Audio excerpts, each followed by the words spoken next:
Hey, what is up guys, Ricky and welcome back to Let's Play Test Drive Destruction. And I'm kidding with you. Welcome back to Sanctum, folks. It's been quite a while since I played this. Last time we played it was quite a while ago. I had a lot of problems with like PCs and parts actually. My PC kind of broke, the one I use for recording most of the time. And my actual capture card, I've lost a cable that I use to record audio. I use, when I play PC, I record on digital, on analog audio rather than digital, because sometimes the capture card, the Elgato one, sometimes the PC don't realize that the capture card also has a digital audio out, so it kinda like doesn't actually put the audio through the HDMI, which means that at the end of the day, the audio just doesn't get out. It's kind of what happened to last part actually. Although this time around I managed to make it work with digital audio because I'm using two PCs for record. I'm using my good old tower for actual recording purposes, and I'm using my laptop for actual game. Last time, this is actually the second time I record this because again Elgato for some odd reason decided that it was a good idea to crash in the middle of recording. I'm really starting to hate the new firmware they put for that thing because it's not reliable at all. It's sad because it used to be the best thing to record ever. Now I'm just losing footage like a maniac because it just crashes every time. And I know it's not the PC because I've been using the same PC for recording for the last few months, and it's just that it's just when I switched to that firmware that it just decided to crash a lot. So the person I'm going to be using for this is Armor Shredder, which is a very useful one for dealing with heavy enemies. We'll be using with Synergy, which is going to be using for weakening everything we hit. And we're going to be using Static Discharge so we can hit multiple stuff. So basically we're going to be using a area weaken for so the enemies will die more to towers. And we'll be using a Armor Shredder so that we ignore armor. As for the actual towers themselves, we are going to use the drone, the lightning, and the cannon. And I hear you screaming, why the hell are you not taking the ACP or any kind of critter control tower? I'm gonna say that to you. I'm not gonna do it. I'm gonna make something a little bit more difficult because not having any tower for dealing with the small guys, the ground control, is going to be kind of interesting because it's going to make it a little bit more tricky to deal with huge waves. Also, since we're playing with the Static Discharge and Skyle, we should be able to fairly easily deal with a bunch of small enemies with the guns we have. There we go! That's the Patriarch done just like breakfast. The Patriarch seems difficult, but if you just shoot him a bunch of time with the armor piercing ability, that thing will go down super fast. As for the actual mazing, this map is very difficult to maze because they don't give you many things. One could argue that mazing towards the core is a bit better in this map, but I don't really like it actually. I know it's very wasteful to do what I'm doing right now, but I rather have a line of defense a little bit closer to me because of my synergy, that having a line that is very far. The reason why I don't want a very far line is that if I do that like that, I'm getting into a position where my actual defense is not close enough for me to be able to damage the enemies and getting my synergy properly. Also, once you get to like wave 3, your wall is gonna be okay, so don't worry. After a few waves, we're gonna be able to get a decent wall. It is a gamble, however. I'm gonna give you that. Nope. The ground pound is super easy to avoid. It's like the thing just telegraphs like, hey, you, if you don't jump, I'm gonna hit you. Okay, well, I'll just jump, man. That should be alright. Okay. Now we are going to be against our first wave of small guys. Do bear in mind, in this particular map, there's going to be a lot of them. And when I mean a lot, I really mean a lot. Upgrading cannons is a bad idea against small guys, so that's why I'm gonna upgrade it until the range is good enough to hit everything. And I'm not gonna put anything else besides all our budget in snipers. The reason why we're doing this is because I want to thin out their numbers as much as possible. Having 3 snipers should be enough to thin the numbers. Let's do this. Okay, get ready. Oh, by the way, rhinos. Little warning like that. Rhinos are extremely fast in straight line, but they are not very fast when they turn. So if you want to defeat them easily, just make your maze a lot of curves, and that should be taking care of rhinos. Also, don't get hit by those, because rhinos do a lot of damage. When I really mean a lot of damage, I really mean a lot of damage. And I think I forgot to reload my gun. That's not a good idea. It's mostly that we're dealing with small guys, and that's bad. Come on, just reload that. As you can see, I'm mostly aiming in the middle because I want to get the most out of my static discharge. Get away. Come on. Just static discharge this. Now let's deal with the rhino before he hits anything. Fortunately for us, there's a few conscript that are here to help us out. It's sad because the first time I did this particular wave, when the recording crashed, this wave was a lot easier because I did a little something different in my placement. I tried to put the wall in a different manner, and actually helped a lot. I think putting the wall like that, I basically made it a little bit tighter. So anyways, let's actually make our first choke point, which is gonna help us a ton. So next up, we have a lot of armored enemies. Nope, I'm gonna get those guys out back. Okay, so now that we got our tower back, we have a hover and an actual dude, the soaker. Because hovers are armored, the first thing we're gonna build here is an actual two anti-armor little drone shooters. The reason why we want those is that these guys are very efficient against killing armored against both these guys. Because drones do a lot of small hits, they get a lot of damage out of the soakers, because soakers every time they get hit they become weaker. And because the actual hovers are armored, the drones are really good against them. So basically, this wave can be easily defeated by just 2 drones. So we'll be using that. Of course, we are going to shoot at them to get the extra 30% damage that we got in our perks, because obviously it would be kind of dumb to not use your perks. Mostly that in this game, perks are extremely important because they kind of dictate the way you're going to play your game. One reason why I also say the game becomes a little bit better once you start to get the 2 perks ability, where you can get 2 perks at the same time. Because only 1 perks kind of make it for not much diversity / gameplay modifiers. The thing just passed through. That's kind of bad. As you can see, our drones are being extremely effective against them. Also, another thing that's effective against the hovers, particularly, is to place your tower in a way that the towers will shoot their backs. It's kind of difficult to do that, but if you set your towers to like shoot the enemies with the most health, and you place them in certain ways that the hovers are usually gonna be the one with the most health at that point in your maze, it's actually possible to make towers aim for the back of the hover. Although do bear in mind that it's possible, but it requires a little bit of fiddling. So we're gonna be destroying this because we don't need it anymore. We're also gonna be destroying this. We are going to place a good old lightning tower. Lightning, we are going to upgrade completely. You're gonna say that it's a waste. I'm gonna say that to you, it's not. Lightning gets a bounce every level, which means it gets better crowd control and damage every level you give to it. So lightning, I say, are the very few towers that it's a no-brainer. Upgrade them. Seriously, just do. It's a lot better. As for the rest of them, we're gonna put a line of. We're gonna put a line of cannon because that's not what I mean. Actually, that's kind of good. I'm gonna keep it like that. We're gonna put a line of cannons. The reasoning behind it is fairly simple. Cannons are better crowd control when they're not upgraded. So having a lot of non-upgraded cannons will help a lot with dealing with the small guys there. Also, we're gonna try to support as much as possible, so we get our 30% damage.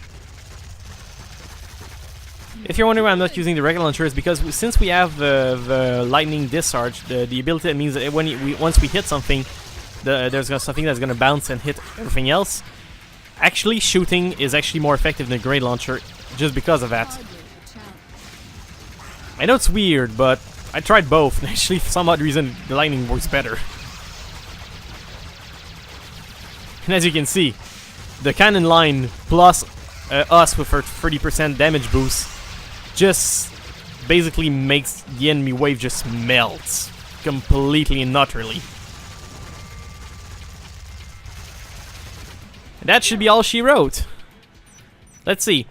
Again, it's gonna be another critter wave, so I'm not gonna change anything for this, although I'll be putting the maze slightly a little bit longer. And also I'll be putting our very first Violator. I'll be putting them right in the middle because I want him to have the most range as possible to cover the most.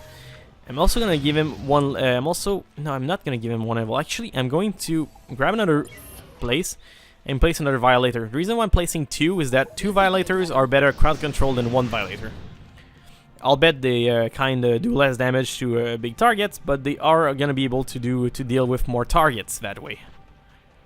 Hence the reason why I'm doing this. Also, I'm gonna put a little bit of upgrade on one of them, just so the range is gonna be a little bit better. Also, if possible, I would like to finish the upgrades next wave. And as you can see, the penetrator behind me actually took care of a few of them, which is kind of good. And as you can see, our lightning bounce makes a bunch of broodmothers just become very weak, so that the actual towers are capable of dealing with them. I'm letting some pass, and I don't really care because I know the line of cannon behind them is going to be capable of dealing with them. One of the good things is that when you have when you have perks that helps your towers, you can actually worry less about shooting, a little bit more about making the enemies weak enough so your towers can take them. It's a bit of different mentality.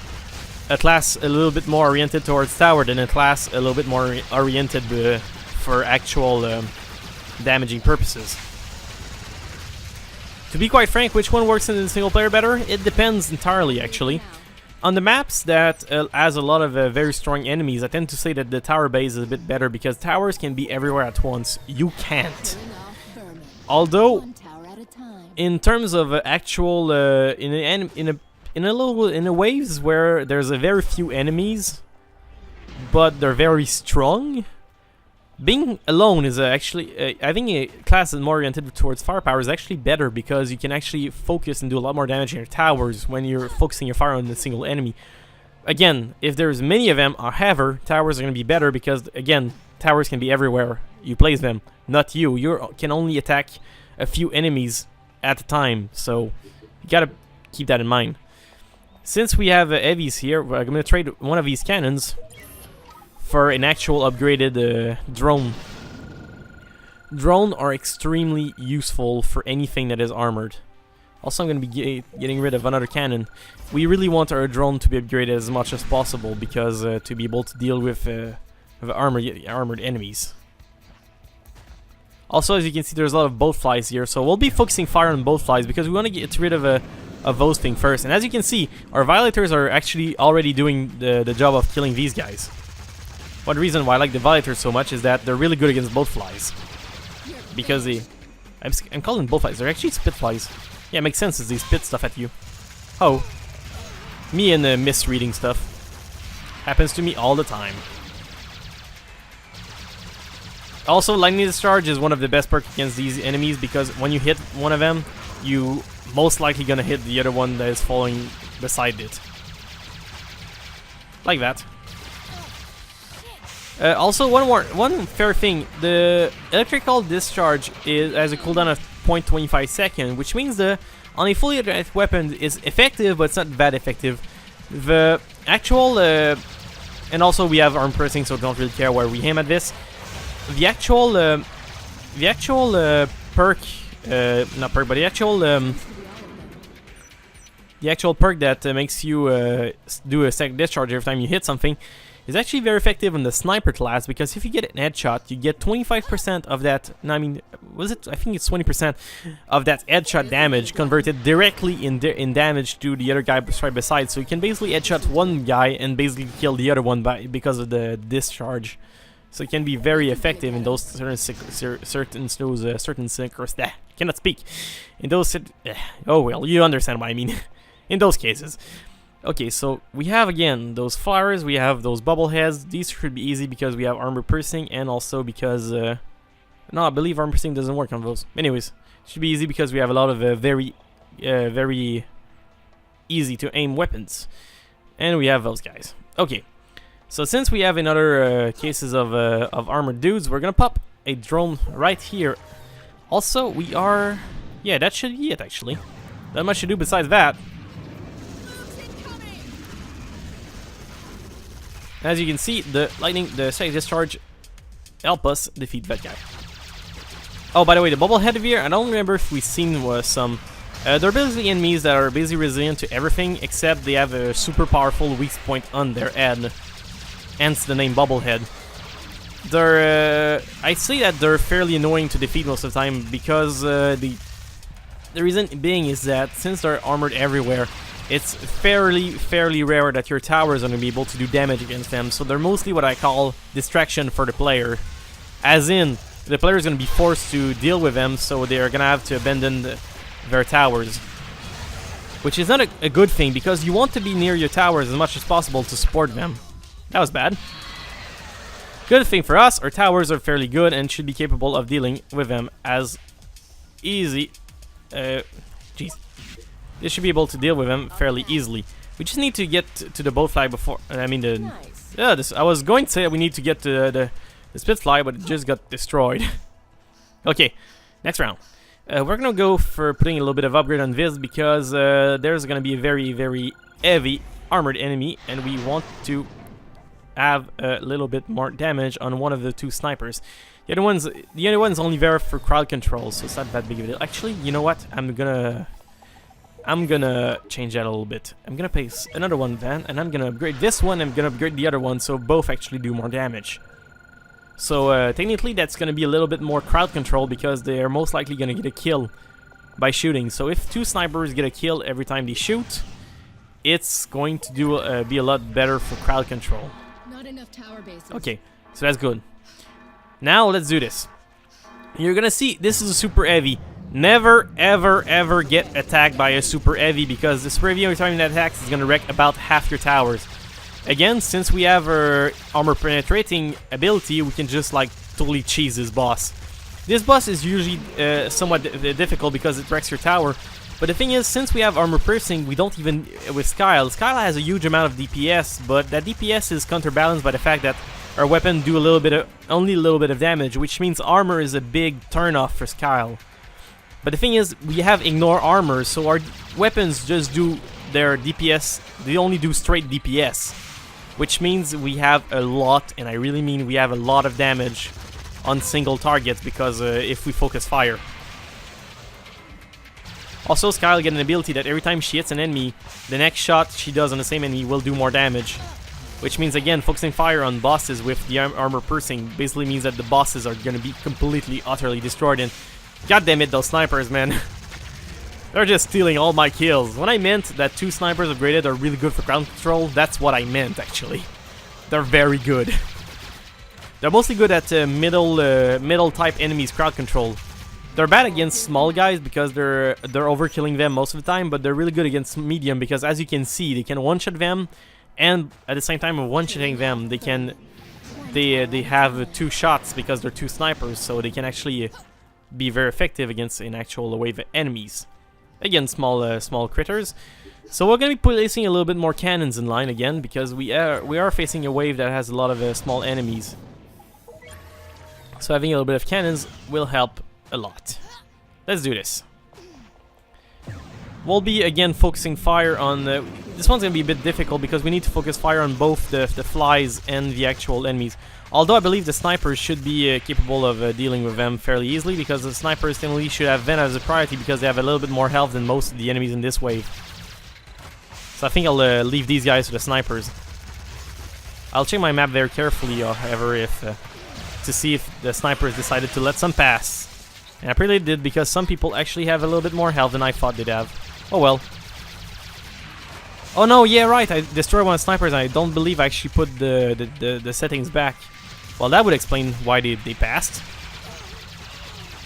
I hate Spitflies.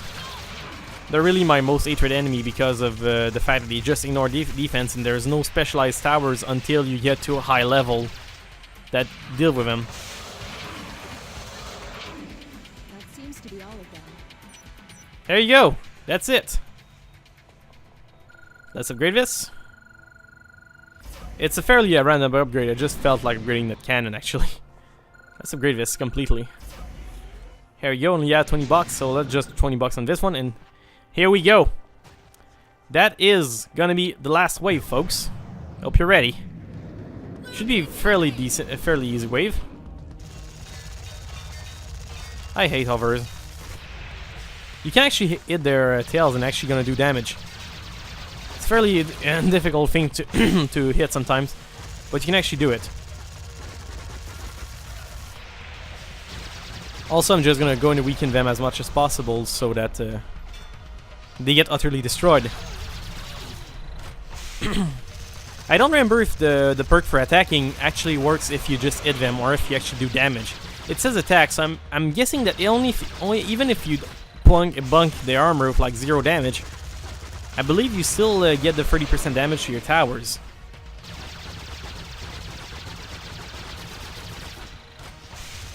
As you can see, there's a lot of damage going on. It's like a fiesta of numbers. Come on, dude. Let's get rid of the last one. Oh, actually, no, there's another guy. Never mind. He's dead. 1,000 damage every hit. That's kind of ridiculous, actually. And that's all she wrote, folks. This was a fairly interesting wave because we haven't actually used any crowd control.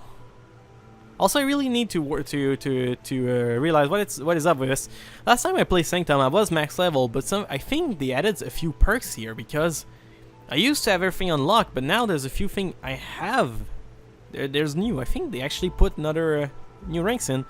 I'm gonna have to look it up on Sanctum Wiki at some point because I'm actually interested in what they actually put in the new update. But anyways, hope you enjoy, folks. It was Hailtothebreak here, and I'll see you later. See ya, folks. Have a good time.